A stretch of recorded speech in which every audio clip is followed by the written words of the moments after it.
अभी अभी भारतीय जनता पार्टी के जो प्रत्याशी है सिवड़ा से प्रदीप अग्रवाल जी, वो विजय होकर बाहर निकले हैं और उनका क्या मोटिव है जानते हैं। पहले तो आपको बहुत बहुत बधाई। धन्यवाद धन्यवाद से आप जीते हो। धन्यवाद। लेकिन आपको जीतने बहुत के बाद एक बड़ी चुनौती है पुल, आपके यहाँ का पुल जो आम समस्या है, तो क्या मोटिव लेकर आप विधायक बने, जनता से क्या वादे किए, तो कैसे पूरे करोगे? कोई चुनौती नहीं है। 3 पुल 2022 में मेरे यहाँ क्षतिग्रस्त हुए थे।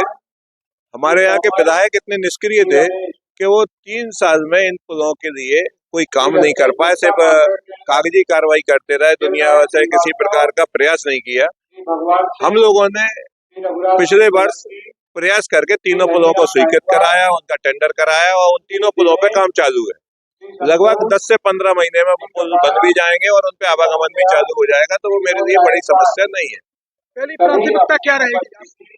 पहली प्राथमिकता रहेगी क्षेत्र का संपूर्ण विकास। सबसे पहले तो जिस जनता ने मुझे आशीर्वाद दिया है उसके सुख दुख की चिंता करना, अंतिम छोर तक रहने वाले लोगों तक शासन की योजनाएं पहुंचाना।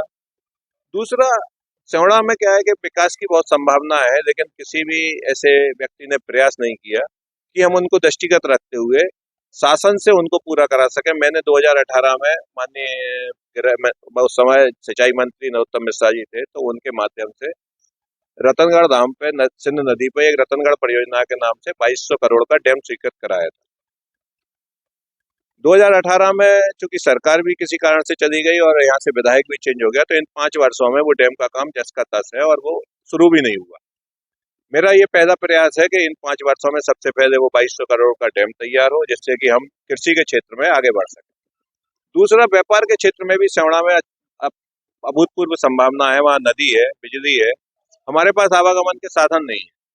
तो मैंने 2016 में एक रेलवे की लाइन के लिए प्रस्ताव मध्य प्रदेश सरकार से पास कराकर केंद्र में भेजा था, जो कि वहाँ पेंडिंग है। और मेरा ये प्रयास रहेगा कि इन 5 वर्षों में वो प्रस्ताव भी केंद्र से स्वीकृत हो और हमारे यहाँ नई रेलवे परियोजना को भी मंजूरी मिले, जिससे कि हम व्यापार के क्षेत्र में भी आगे बढ़ सकें। तीसरा, हमारे यहाँ सनकुआ धाम है, जो कि 68 तीर्थों का भानिज कहा जाता है। वहाँ ब्रह्मा जी के मानस पुत्र सनक, सनंदन, सनातन और सनत कुमार ने तपस्या की है। उसके बाद भी वो मध्य प्रदेश के नक्शे पे जो पर्यटन के कैलेंडर में है उसमें अंकित नहीं है। मैंने पिछले वर्षों में प्रयास किया था और उसे अंकित कराया था, लेकिन इन 5 वर्षों में वो फिर से गायब हो गया। तो मेरा ये प्रयास भी रहेगा कि सिवड़ा को पर्यटन की दृष्टि से भी आगे बढ़ाया जा सके। पर्यटन, वहाँ बहुत पर्यटक आते हैं, वहाँ सुख सुविधाओं की कमी है, तो वो भी करके तो मैं पर्यटन, कृषि और व्यापार तीनों क्षेत्रों में सिवड़ा को आगे बढ़ाना चाहता हूँ। प्रचंड बहुमत को क्या मानते हैं? मध्य प्रदेश में भारतीय जनता पार्टी को प्रचंड बहुमत मिला है। जय हो जय हो जय हो जय हो। झूठ पर सत्य की जीत।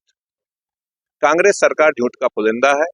वो झूठे वादे करके पिछली बार सत्ता में आई थी, 15 महीने उसने शासन किया, भ्रष्टाचार की पराकाष्ठा की। इस वजह से जनता ने उन्हें नकारा है।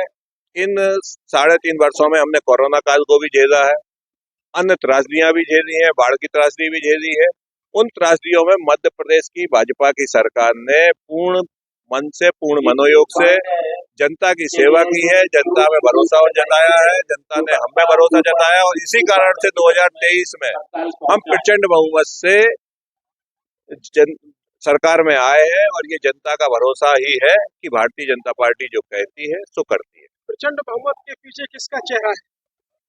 हमारे प्रधानमंत्री माननीय नरेंद्र मोदी जी का, हमारे केंद्रीय गृह मंत्री अमित शाह जी का नेतृत्व, हमारे मध्य प्रदेश का संगठन और शिवराज जी की कल्याणकारी योजनाएं, सभी का लगातार प्रयास और जनता का आशीर्वाद, हम सब मिलकर हमने प्रचंड बहुमत को हासिल किया है।